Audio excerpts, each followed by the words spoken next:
Brought to you by Penguin.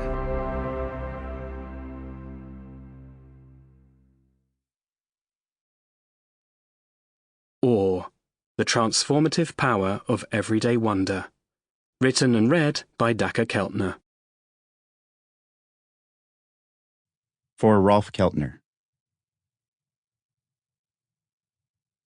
From wonder into wonder, existence opens. Lao Tzu. Introduction. I have taught happiness to hundreds of thousands of people around the world.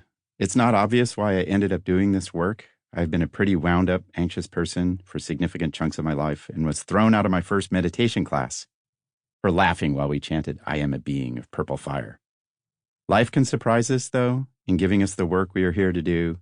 So nearly every day in classrooms of different kinds, from kindergarten circle rugs to lecture halls in Berkeley, from the apses of churches to inside prisons, from sterile conference rooms in hospitals to gatherings in nature, I've taught people about finding the good life. What we are seeking in such inquiry is an answer to a perennial question, one we've been asking in different ways for tens of thousands of years. How can we live the good life? One enlivened by joy and community and meaning that brings us a sense of worth and belonging and strengthens the people and natural environments around us. Now, 20 years into teaching happiness, I have an answer. Find awe.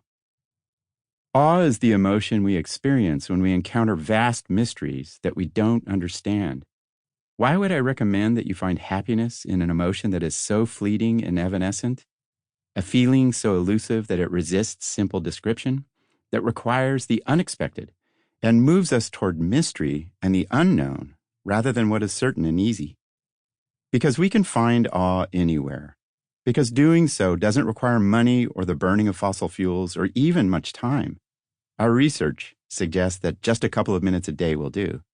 Because we have a basic need for awe wired into our brains and bodies, finding awe is easy if we just take a moment and wonder. Because all of us, no matter what our background, can find our own meaningful path to awe. Because brief moments of awe are as good for your mind and body as anything you might do.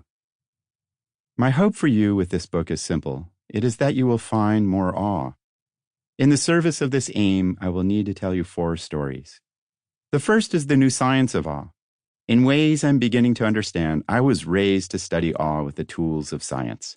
My mom taught poetry and literature at a large public university, and in how she lived her life, she taught me about the wisdom of the passions and to speak truth to power.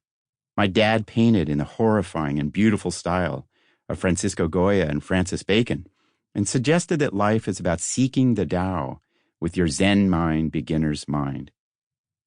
I grew up in wild Laurel Canyon, California in the late 1960s with the Doors and Joni Mitchell as neighbors, and then in the hardscrabble foothills of the Sierras where a poor, rural wildness prevailed. The soaring ideas of the times, civil rights, anti-war protests, women's rights, sexual and artistic revolution, Watergate, filled the conversations at our dinner table and posters on the walls of our home. I spent unusual amounts of time as a child looking at art and hearing about great scenes and characters in novels, poems, paintings, and films. But I showed no early talents, to my chagrin, for literary analysis or writing fiction, nor painting or drawing for that matter. Instead, I was awestruck by dinosaurs, natural history museums, sports statistics, basketball, the Beatles, the biological life of ponds and creeks, and being near mountains, rivers, and wide-open star-filled skies. Given the passion-filled home and the passionate era I was raised in, I guess it makes sense that I would devote my career to mapping emotions with science, first at the University of Wisconsin-Madison, and then at University of California, Berkeley.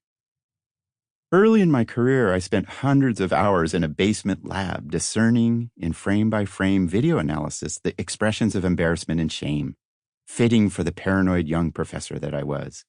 With the arrival of 2 daughters and the delights of family life filling my days, I would turn to the wonders of laughter, how we express love in the face and body, the vocalizations and physiological patterns of compassion, and how, with simple acts of touch, we can express gratitude. This work was animated by the thesis that emotions like compassion, gratitude, and love are the glue of social relations, which I summarized in my book, Born to be Good, The Science of a Meaning. Sample complete. Ready to continue?